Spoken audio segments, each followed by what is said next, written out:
Спадарства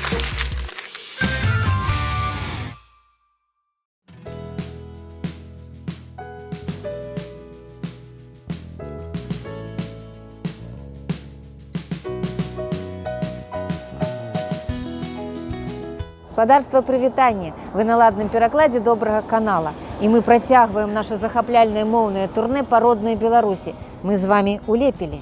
У пошуках ладнага перакладу з мовы старажытных тапонімаў на сучасную беларускую. Ну і яшчэ, каб даведацца, пра што раскажуць нам звілістыя берагі найчысцейшага лепельскага возера, загадкавы лепельскі цмок і канцлер ВКЛ Леў Сапега. Пачнем мы, зразумела, з назвы самого Лепеля.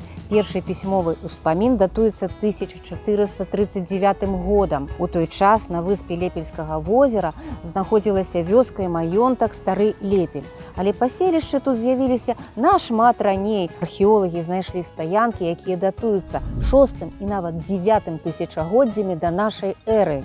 Існуе некалькі версій паходжання назвы горада. І што яна ўтварылася ад балцкага Лепеля ў перакладзе «жоўтыя гарлачыкі». Чаму не? У возеры іх процьма. І што тапонім мае фінска-вугорскае паходжанне і перакладаецца як альховы. Мусіць таму, што на берагах возера былі альховыя лясы. І што ў аснове назвы славянская ляпіць, сувязь з ганчарным рамяством. А вось асабіста мне падабаецца болей версія, што слова «лепелю» утварылася ад старабеларускіх слоў «лепей», «лепы», у сэнсе «прыгожы». Таму што тут сапраўды такая лепата, што лепей і не трэба, ну сапраўдны лепей.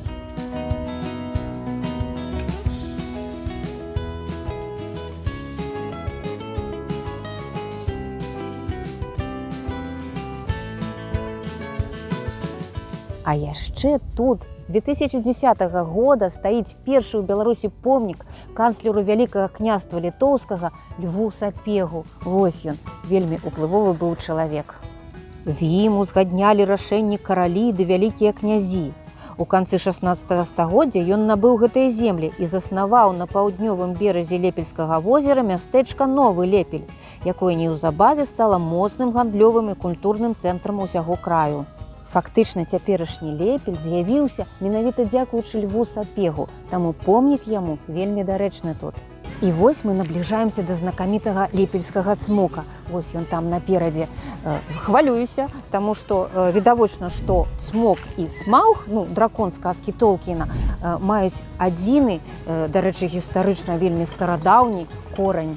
У многіх народаў ёсць сугучныя назвы для гэтай пачвары.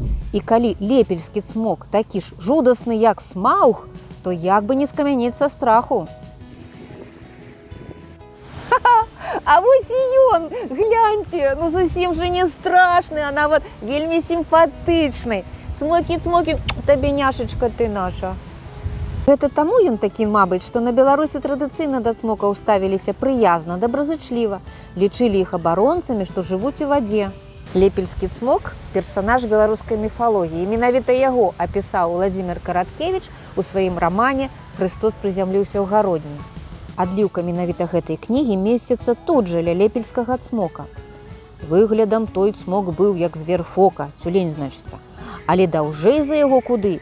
Мелі тыя цмокі плаўнікі, не такія, як у рыбы, а такія таксама, як у фокі, таўстамясыя, шырокія. Шыю мелі па тулаву дык тонкую і надта доўгую, а на шыі сядзела галава, адначасова падобная і на галаву змяі, і на галаву лані. І далібог смяялася тая галава. Вочы вялізныя, як сподкі, каламутна-сінія ў зелень, ашклянелая, і страшна было глядзець у тыя вочы, і мурашкі па спіне, нібы Евінага змея ўбачыў. З давён тут ёсць звычай, зафіксаваны этнографамі. Пасля вяселля кожная пара павінна ахвяраваць цмоку пачастункі. Калі гэтага не зрабіць, быць бядзе. І вось, хоць наша вяселле з мужам уже было вельмі даўно, але ўсё ж такі, каб ніякага ліха не здарылася, мы таксама вырашылі ахвяраваць цмоку. Вось гэтыя цукерачкі. Глядзі, цмок, гэта табе, вось, каб ты частаваўся і ўсё было добра. Вось я тут пакідаю, вось тут пакідаю табе цукерачкі. Ці, можа, трэба было ў ваду гэтыя цукерачкі? Ну што, на ўсялякі выпадак яшчэ і ў Лепельскае возера закінем пачастуначак. Частуйся, цмок! А з вами умоўныя вандроўцы па Лепелі была ваша Воля і ладны пераклад на добрым канале. Да сустрэчы, спадарства!